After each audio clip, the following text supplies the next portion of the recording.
Hi, it's Will from StormTheCastle.com, and here on YouTube you know me as Epic Fantasy, and this is my latest tutorial. This is how to make a hot wire foam cutter.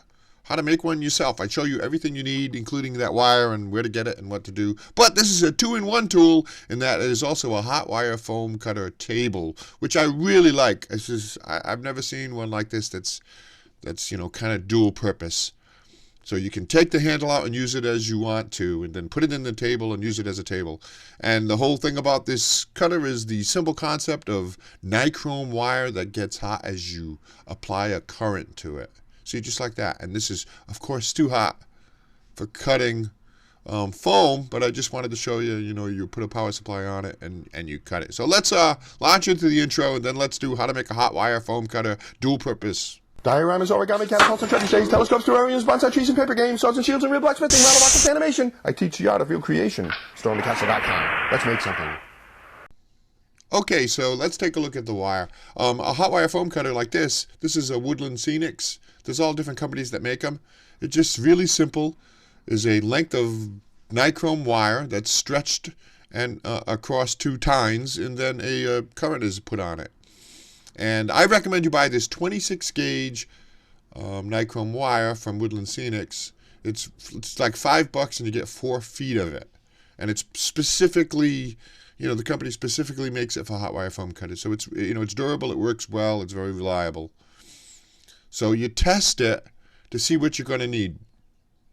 And I have a variable power supply here that puts out DC volts. And it's also variable in current, which is really, really nice because it's the current that makes the hot wire actually work. You need to put more current through it in order for it to get hot. But you should experiment with the length you're going to need.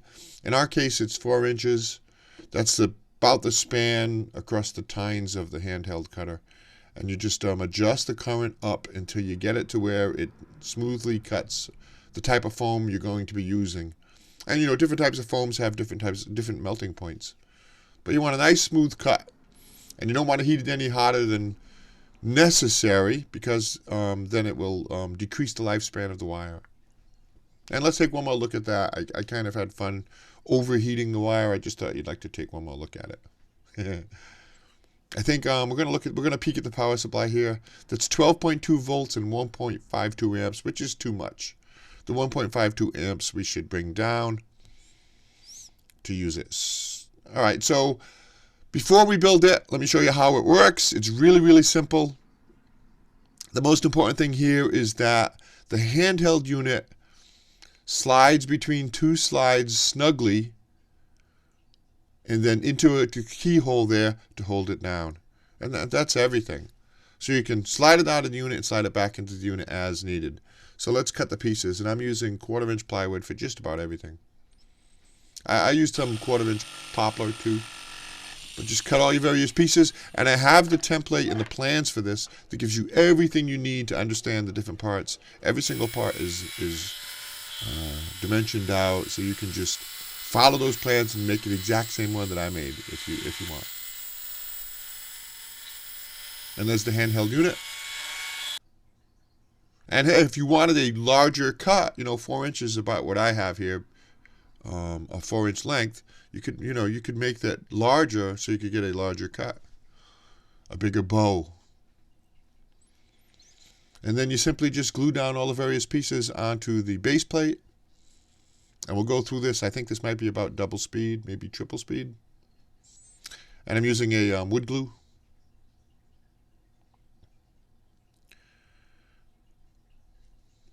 I give you all the dimensions for that. And but the important thing is that you test it, see?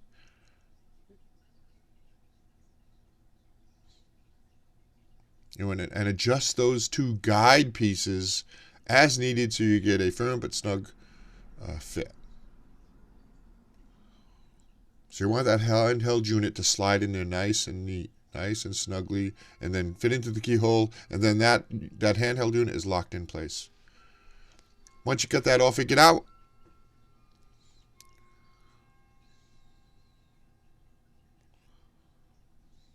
then glue the top on. And the top is a little bit different. You got to pay attention to the plans because you might think the slot in the top piece is on the center line, but it isn't. It's offset because later in the video, I'll show you that we're using nuts and a 632 bolts, which means the hot wire isn't exactly on the center line of your handheld unit.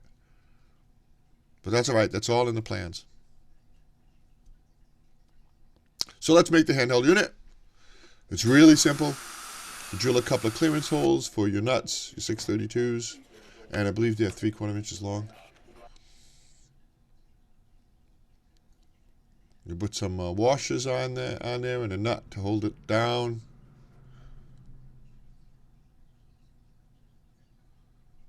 You add a push button switch. This is a normally open switch, so the current only flows when you're pushing the button down. You release the button and the current stops. And that's important for, that's a good for safety of the wire, or for safety of yourself, so you're not putting this thing down with it on, with that hot wire hot. And then you connect the wires to your bolts, so the current will actually flow through those bolts.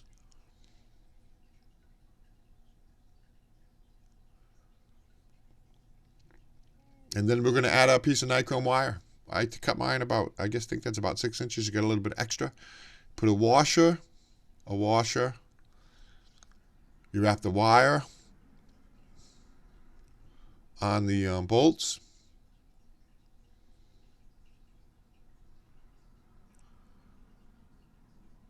Then you put another washer on top of it, so the wire ends up being sandwiched between two washers. And then put your nuts on it to tighten it up. And tighten it all up. And you'll see as you're doing it, you adjust it for tautness of the wire. You want that nichrome wire to be taut, but not over tight, because that will cause it to want to snap when it gets hot. But very easily to adjust by turning the nuts.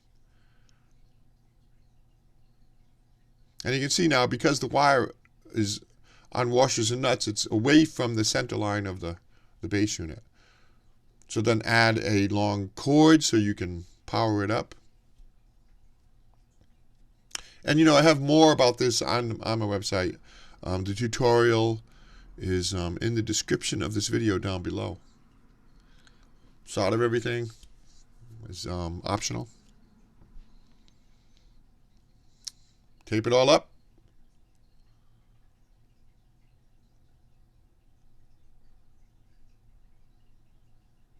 Oh, and I'm using a new microphone for this video. I don't know if you've noticed, if you watch my videos. I'm not sure what the sound quality is going to be. It's going to be a little bit different. But I want to give it a try. I got this new microphone. I wanted to give it a try, see how it sounds. It's a higher quality than the one I used to use. And then tape up your handle, and you're good to go. And there you go. And you bought that little packet of nichrome wire. You've got 4 feet of it, so you got plenty. It's going to last a long, long time. You're going to be able to do a lot of cutting. Connect it up to your power supply and tinker with the voltage and the current. The most important thing being the current. That is what's going to heat up the wire.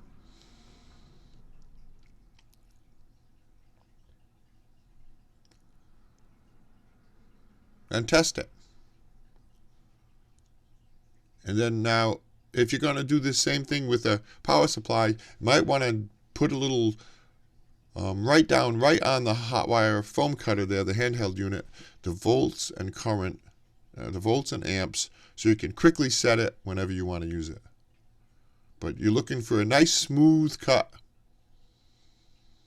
without being forcing, without the wire getting red. And that will vary depending on the type of material that you're cutting. Like styrofoam cuts really easy at a lower temperature. So I adjusted mine a little bit there, made it a little bit hotter, and I got a smoother cut.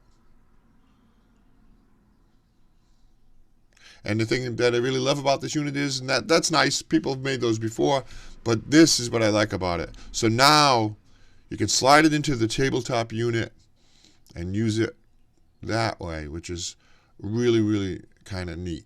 I like this. Because you have a lot more control with something like this. You can put a guide on there and clamp on a guide and get really straight cuts. So that's it. How to make a dual-purpose hot wire foam cutter. Yeah, and you know I do a lot of a lot of hot wire foam cutting. If you've watched my videos, you know I do a lot of it. Thanks for watching that video. I hope you enjoyed it. If you're a subscriber, thanks for subscribing to my channel. If you're not a subscriber, hit that button. I always have lots of fun and interesting and very creative projects. I do 2 new ones every week. As an example, here's a couple more videos you might want to watch.